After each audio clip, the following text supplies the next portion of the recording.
This is Worldwide Classic. I'm Southside Tre. Let's get straight to it. So the WWE is on the second season for a new show on Netflix that goes by the name of Unreal. And that's exactly the word that describes this show. This shit is just unreal. In some ways, I almost can't believe some of the things that I've heard on this show. But then on the other side of that coin, this is exactly everything that I've been talking about.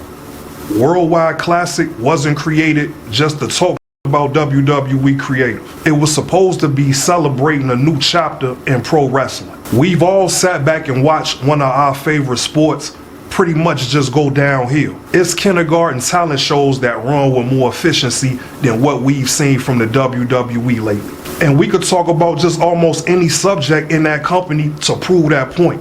But today, I find myself right back in the same spot I was in last year when I was talking about R-Truth and how some of the black wrestlers seem to have been treated in the WWE. So let's just stop playing and get straight to it.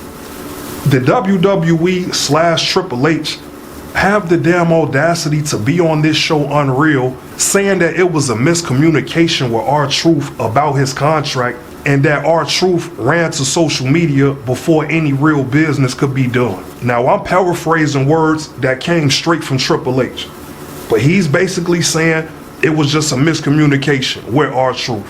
He was never released, he was never fired. There was an initial negotiation, and Triple H is saying that both sides just didn't see eye to eye with the offer that was made. So let's just stop and examine that right there. Because Triple H is doing two things. Obviously, number one, he's deflecting. But number two, he's doing the same thing that had me pissed off from last year. Triple H is trying to find ways to justify giving R-Truth a lowball offer. If Triple H is saying that both sides were too far apart in terms of the money in the initial negotiation, that's because you were not trying to pay R-Truth what he was really worth. So how was that a miscommunication versus you just mishandling the situation? Why are these people trying to play like R-Truth isn't one of the most popular wrestlers in all of wrestling? It doesn't matter about WWE or otherwise, because we've seen R-Truth be in TNA and be the TNA World Heavyweight Champion. If R-Truth goes to any other company, he will be a champion in that promotion as well. I'm not a psychic or a mind reader, but the last time I checked, 1 + 1 = 2. R-Truth could do everything that you want from a professional wrestler. Let's just stop the and let's just stop playing games. What is it that R-Truth can't do in the ring? And what is it that R-Truth can't do on the microphone, in a promo, in an interview, whether it's comedy or serious? He actually showed us that when Triple H and WWE tried to put a band-aid on the incident from last year with R-Truth.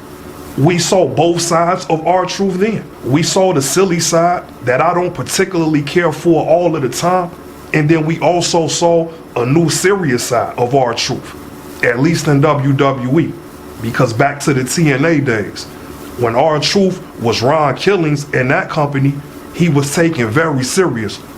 You almost have to be the World Heavyweight Champion. When I talked about this topic last year, I had about 2 or 3 parts, because this is how much that they pissed me off with this situation. And even with 3 parts, it was still a lot of things that I just left unsaid. I said pretty much what needed to be said at that time. But now that the WWE has chose to dig this situation back up, let's talk about it. As silly as this might sound to a lot of people, and it shouldn't, I'm convinced that it's people in the WWE, like a Triple H, that are pretty much just jealous of R-Truth. Again, I know that might sound silly on the surface, but let's examine that. Right now, at 50 years old plus, R-Truth could do anything that you need him to do inside of the ring. For us as fans at home, we look at that one way, but you gotta look at it another way. And that's the way that athletes and competitors look at it. You don't think guys like Triple H wanted to go out on a better term than what they went out on? With all of the ill decisions that we've seen over the past couple of years, you don't think that if Triple H could still wrestle, that he would still be one of the main characters on the WWE roster? We're talking about competitors. And we're talking about guys that came up during the Attitude Era. And we could all argue that was one of the most competitive eras in the history of the sport. Because by my calculation, it was one of the most profitable and the most impactful eras in the history of the sport. That has a lot to do with the creative direction in the WWE. Let's think about it. Where the hell is The Rock at? Ever since the last WrestleMania, we have just not seen The Rock.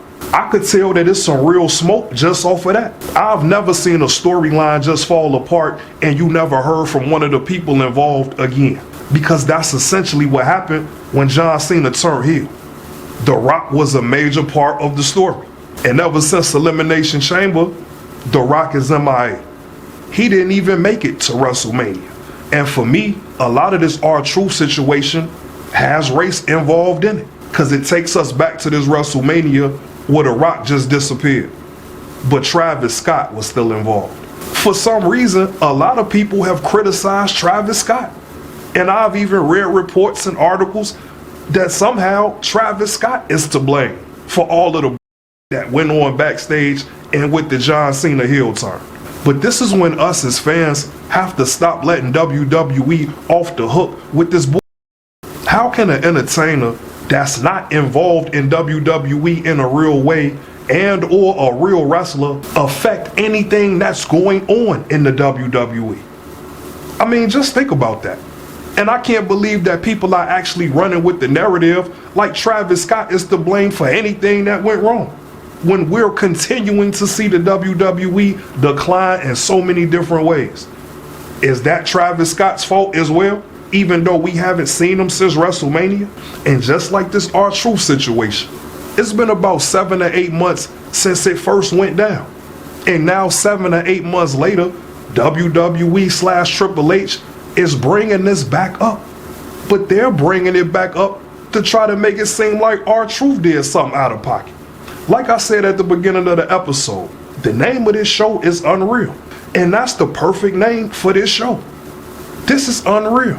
I mean, somebody just let me know, is this a part of the show? Just so people could tune in? Because maybe I could understand that. Maybe they're trying to work the fans. Because if not, it shows that unprofessionalism is a constant characteristic in the WWE. I mean, it gotta be for ratings, right? Because why wouldn't you clear this up when it happened? I mean, just talking about it right now, I'm just kind of convinced that this just has to be part of the show. Because there's no way these people could really believe these things that they're saying. And then to make matters worse, Road Dogg Jesse James, of all people, is one of these people on the WWE creative team. I mean, I guess I should have known that. I know that he has been in that type of role in the past. I just didn't know that he was locked in to a creative role in WWE. And a lot like I forgot about Road Dogg, I most definitely forgot about Bruce Pritchard. Now it's all starting to make sense. These are the people on the WWE creative team. No wonder hardly anything is going right in WWE. You got a guy like Road Dogg trying to justify the R-Truth situation, saying that at R-Truth's age, you don't know if you would get that return. How don't you know that, Road Dogg? When you're there, you're actually a part of the company and have been. And to my knowledge, maybe I'm mistaken, but off the top of my head, I think that you had some involvement with R-Truth early on in his career. Whether it was on screen or behind the scenes. It might have even been as a mentor to a certain capacity. So what the hell is he talking about? He doesn't see the type of reaction that R-Truth gets no matter what city or town they go to.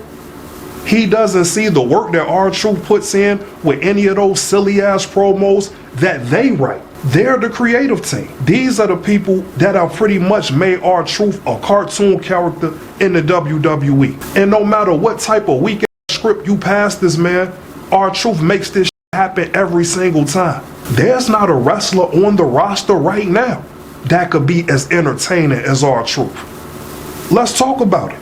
I don't even watch WWE Unreal.